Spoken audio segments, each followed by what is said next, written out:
Hello, this is Mystery Ham.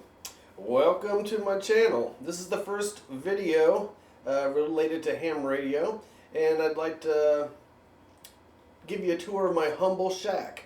I'm a new operator. I consider myself new. I got my technician's license 3 years ago, my general 2, and I like single sideband and CW. Right now I'm really into CW. But yeah, so I wanted to introduce myself and show you what's going on. So outside my apartment, I have two antennas. One is a 2-meter roll-up dipole by N9TAX, and that goes into my Yaesu FT2980. And this particular radio is a 2-meter only, and it goes up to 80 watts. And for my local radio club, I run the nets the first 2 Mondays of each month, and this is the radio I use with that roll-up J-pole. And I'm 55 miles away from the repeater, and it does just fine. I have pretty good line of sight, mind you, but so that's it.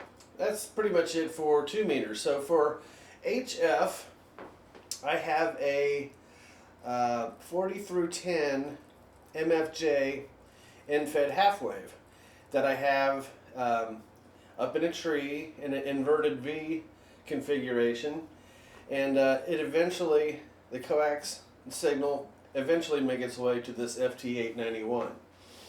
But before it does, it goes directly into this MFJ QRP tuner, and this tuner is fantastic.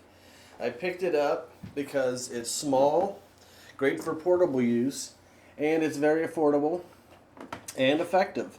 So this is yeah, the MFJ QRP pocket tuner. The model number is 9201, and I heard about this on K8MRD's channel.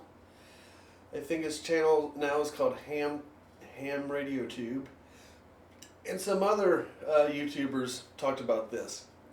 And even though it says QRP, it goes up to 100 watts, and my FT891 only goes up to 100 watts, so it works perfectly.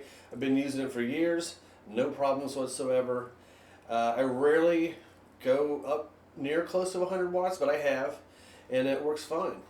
But once it signal goes into the tuner, it goes out. Before going to the radio, I have it going to a switch, and the switch is behind my desk. It's back here, so you can hear it clicking. And once it's in the switch, it's just an A-B switch. So one output goes to the radio, and the other output goes to my Nano VNA right here. And you can see it's already on the signals going to the Nano VNA, because you can see the SWR, and this is on the 40 meter band, and it's tuned to the CW portion. So that's what that looks like. Now if I flip the switch, that display will go away, and the signal will go right to my radio. So simple as that, super easy, and it's very easy to switch between bands, and of course these tiny components like the tuner and the Nano VNA are so small you can take them out in the field, and yeah, I've been using them for years. And like I said, future videos I'll go into some of this gear and find out things I like and dislike about all this stuff. But one thing I'd like to add is, of course, this does not have a waterfall on the FT891, but if I do want to play radio and kind of look at the waterfall, I bought this cool little thing. I can't zoom in anymore, but it's the RTL SDR dongle. And even if you're not a ham radio person, or you're just interested in radios and want to hear what's out there, as far as the fun for the buck, you can't really beat this little guy. I think they're $20–$30, and it's just this USB on one end and your antenna on the other. And even if you're not an expert in radio, it's like, I don't know what kind of antenna, you just throw a wire, connect it to the dongle, other end goes into the computer, and then you can run some software where you can actually see what's out there on the spectrum.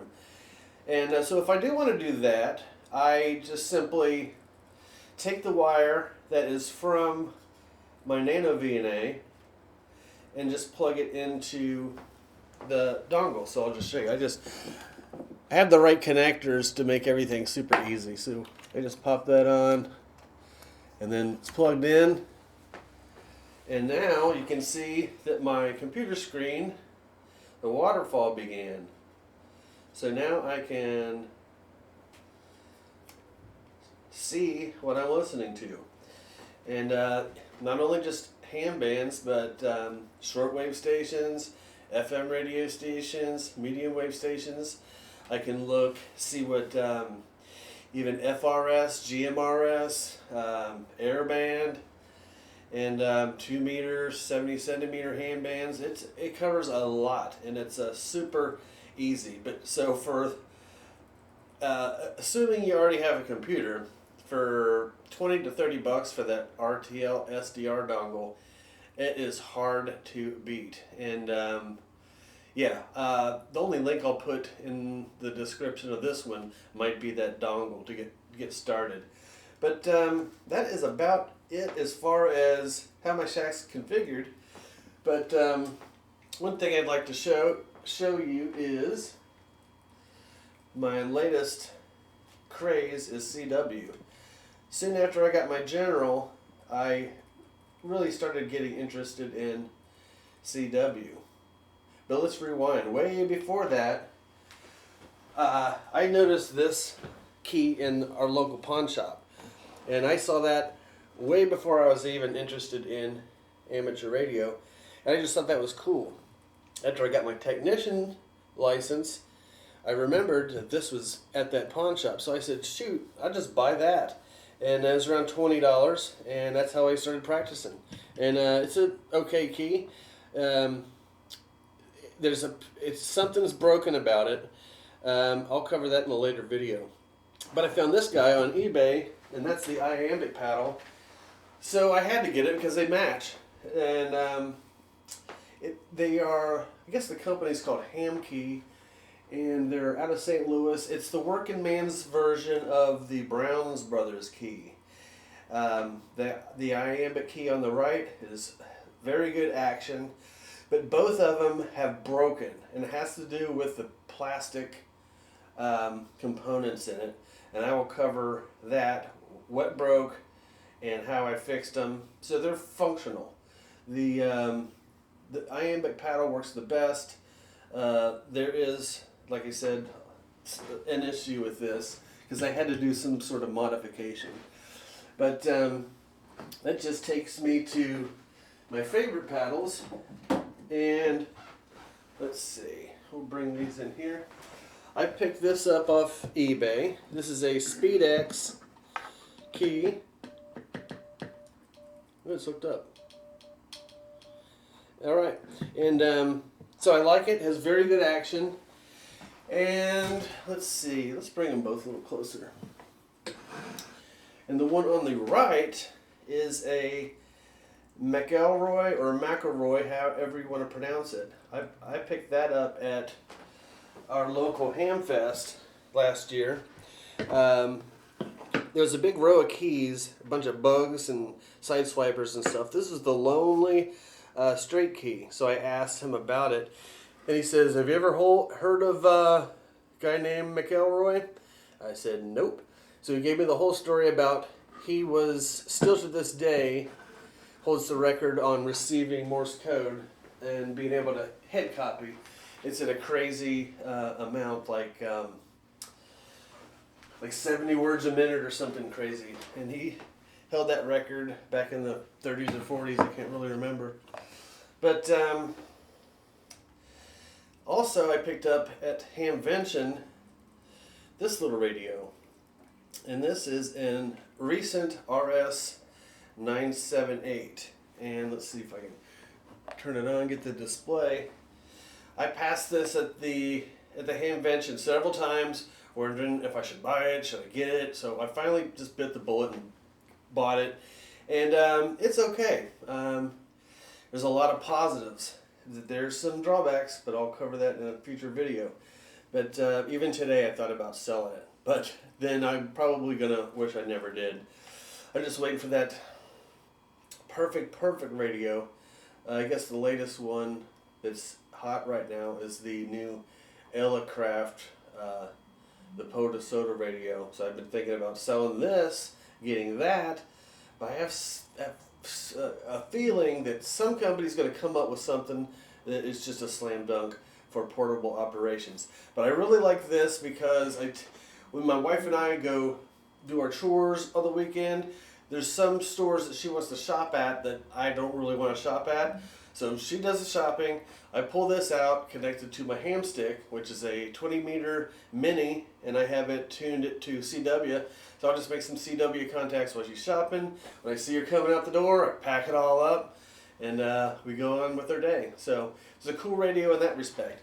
There's a couple magnets down here. That's what I actually, I put those on there so I can easily connect my small iambic paddle. Now the iambic paddle I'm not showing here, but I'll talk about it later. It's one of those eBay $20 jobs, and it's okay. You know, I wish I would have got something better, but Christmas is coming up. I got my eye on the CW Morse aluminum version. I think that might be the way to go for the money, but also been looking at the Bama key.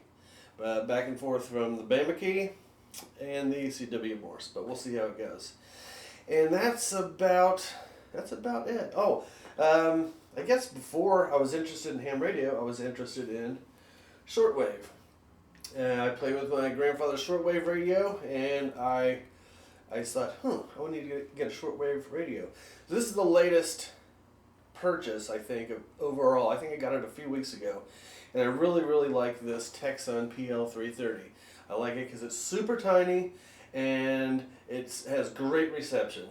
And I wanted a shortwave that had a single sideband so I can listen to amateur radio and as far as voice and CW. So it has really nice filtering for CW, but yeah, it's a very good radio. I'll definitely cover this because there's some pros and cons for this radio too. But while we're on the topic of that, what it really kicked off for me was several years ago. I don't know if that'll stand up. Several years ago, before I was even interested in amateur radio whatsoever, not even on my radar, I was thinking, the world could be in a SHTF situation. I needed a shortwave radio, something cheap and tiny. So I got this one, and what is the model? This is the R9012 by Texan. I don't think they make this particular one anymore, but you can still find something similar. It's completely analog, so tiny, and the antenna on this one is actually longer than the antenna on the PL330 right behind it. So it receives really good. Just no frills. Just you turn the knob and find your station. It's not perfect. The frequency display that you see doesn't really match what you're listening to. But in a pinch, if you need a radio, I'd suggest anybody just buy a cheap shortwave so you can at least hear something when the time comes. So that is about it. I just wanted to share my shack, give you a good overview of it, and hopefully make some successful videos in the future that cover my journey and some of this equipment that I use, and hopefully, really hopefully, new equipment that I get to play with. Like I said, I feel like I am a new ham. Every time I turn on the radio, I just feel like still very new at it. Like I said, I've been a technician for 3 years, general for 2, and still got a lot to learn. But I'm really glad I got into this hobby, and that's about it. Oh, I want to show you one more thing. There's another antenna for 2 meter, which I really like. It's worth showing. Is the elk antenna. Let's see if we can take note of that. That's a really good one. It comes in handy. If propagation is not awesome when it's time for me to run the net, I have a bucket full of cement with a PVC pipe outside, and I just slap this elk antenna on it, point it right towards that repeater, and no problem. And I've used it to listen to satellites too. I haven't made any contacts over satellites, but I just point it and listen to, I guess the last thing I listened to was the International Space Station, which is pretty cool. I actually have a video of that on my Core Z page, but for now, a mystery ham, so who knows what my page is. Anyway, that's it for now. Thanks for watching 73.